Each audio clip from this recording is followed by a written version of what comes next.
Dear viewers, have you ever wondered why, in a poor and dry country like Burkina Faso, where people treat rainfall as nothing less than a miracle, President Ibrahim Traore decided to bury millions of gallons of water deep underground? Is this some kind of wasteful project?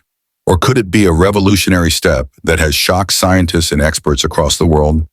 In today's video, we will uncover the fascinating truth behind this ambitious water project. If we look at the map of Burkina Faso, it becomes clear that most of the country is covered by arid land and semi-deserts. Rain here is rare and precious. Experts say the country receives only about 700 to 800 millimeters of rainfall per year, and in many regions, it is even less. Now imagine when the fields don't get water, when cattle remain thirsty, and when cities face a shortage of drinking water, life becomes extremely difficult. Summers are so harsh that temperatures often rise to 45 to 50 degrees Celsius. In such conditions, if water is stored above the ground, it quickly evaporates into thin air. No matter how large the reserve, it simply cannot remain safe for long. This is why President Ibrahim Traore realized something crucial. If water was to survive, if it was to be saved for the future generations, it had to be buried underground, beyond the reach of the burning sun and the dry desert winds. Experts too have warned that if Burkina Faso continues to depend only on seasonal rains, the country could face severe drought in the coming years. Without a long-term solution, crops will dry up, cities will run out of drinking water, and millions of people might be forced to migrate in search of survival. Understanding this looming crisis, Ibrahim Traore announced that his vision was not to solve Burkina Faso's water shortage just for a few years, but to create a permanent system that would safeguard the nation for centuries. According to him, simply storing water above ground would never be enough. Instead, it had to be preserved deep beneath the earth, protected from heat, drought, and evaporation. For this purpose, he gathered national and international experts to design bold strategies that could change the fate of the entire country.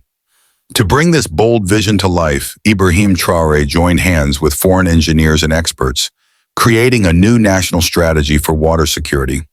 He gave a strong message to the people of Burkina Faso. If we do not sacrifice today, tomorrow our future generations will die of thirst. For him, this was not just a development project.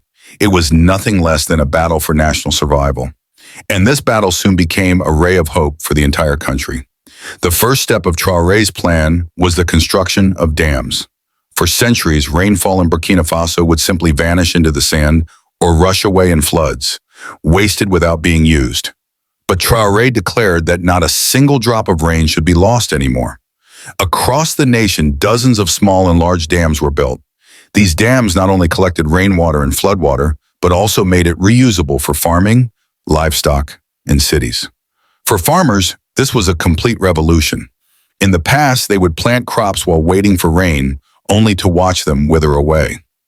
Now, thanks to these dams, fields could be regularly irrigated. The land turned green, food production increased, and the rural economy began to revive. What's more surprising is that Traore didn't stop at small local dams. He also launched massive dam projects that could serve millions of people at once. These projects not only stored surface water, but also helped recharge underground aquifers, reducing the risk of future droughts. In short, these dams became the lifeline of Burkina Faso. Without them, the nation would have been left helpless in the face of drought and hunger. But Traore's vision didn't stop at dams.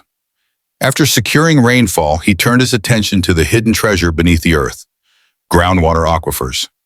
Beneath the soil of Burkina Faso lies water that is thousands of years old, collected in an age when the land was lush and green.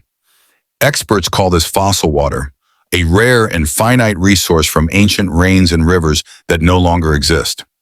The reality of fossil water, however, is both fascinating and frightening. It does not replenish. Once extracted, it is gone forever.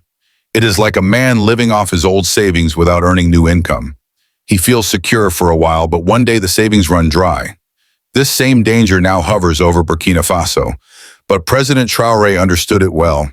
He declared that groundwater must never be wasted. Instead of using it blindly, there must be careful planning and balance. Water for farming, industries, and cities should not rely completely on fossil reserves. New methods of collection and conservation had to be introduced, ensuring that these ancient underground stores were treated as a national treasure. For Traoré, every drop of water is sacred. He instructed his government and people to use it wisely, protect it, and value it as if it were gold. Groundwater, therefore, is both a hope and a warning for Burkina Faso. Hope because it sustains life, and warning because, if misused, it could disappear forever. Viewers, now we arrive at the most astonishing part of this story, the challenge that made President Ibrahim Traore think deeper than ever before. Burkina Faso, unlike some of its neighbors, has no coastline. It is a landlocked country, but nearby nations like Guinea and Côte d'Ivoire are blessed with access to the sea.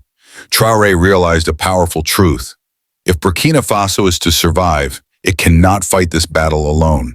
He declared that the country must partner with its coastal neighbors to harness the sea itself by turning salty ocean water into fresh, drinkable water. And here, the story takes a dramatic turn. Naturally, seawater is salty and impossible to drink or use for farming. For centuries, this reality was accepted as unchangeable. But modern science has created something extraordinary: desalination technology. Desalination is the process of removing salt and minerals from seawater and transforming it into fresh water. It is a process that requires massive plants, advanced machinery, and an enormous amount of energy. Billions of liters of seawater are purified through this technology, producing safe water for agriculture, industry, and human consumption. President Traoré shocked the world by announcing that, for the first time in Burkina Faso's history, his government would sign strategic agreements with coastal neighbors. Together, they would build enormous desalination plants on the shores of the Atlantic. From there, fresh water would be pumped deep inland through a system of pipelines straight into Burkina Faso's heartland. Yes, the project was costly. Yes, it consumed a great deal of energy. But Traoré declared with courage, "For the survival of the nation, no sacrifice is too great." With this bold step, Burkina Faso became one of the first inland nations in Africa to pursue the dream of bringing the ocean's water into its deserts. The world watched in awe. Could a country without a single beach truly transform seawater into life for its people? Traoré's vision was proving that even a landlocked nation could reach for the sea, if it had the will. But dear viewers, the most breathtaking idea was yet to come. Traoré instructed his engineers not to release the desalinated water on the surface, where the brutal heat of the Sahel could once again make it vanish into thin air. Instead, he ordered the creation of a vast underground distribution system. Imagine this: thousands of kilometers of pipelines buried deep beneath the soil, carrying purified water silently across the nation. From the outside, nothing can be seen, no riverbed, no flowing stream, and yet beneath the surface, a mighty force is moving, like veins of life running through the body of the land. This is why people have begun calling it the invisible river. A river that cannot be seen, but one that nourishes farms, quenches cities, and breathes life into a thirsty land. It is not just an engineering project, it is a symbol of how vision and determination can overcome geography itself. President Ibrahim Traore has shown the world that where there is unity, courage, and innovation, even deserts can bloom and oceans can be brought to the doorstep of a landlocked nation.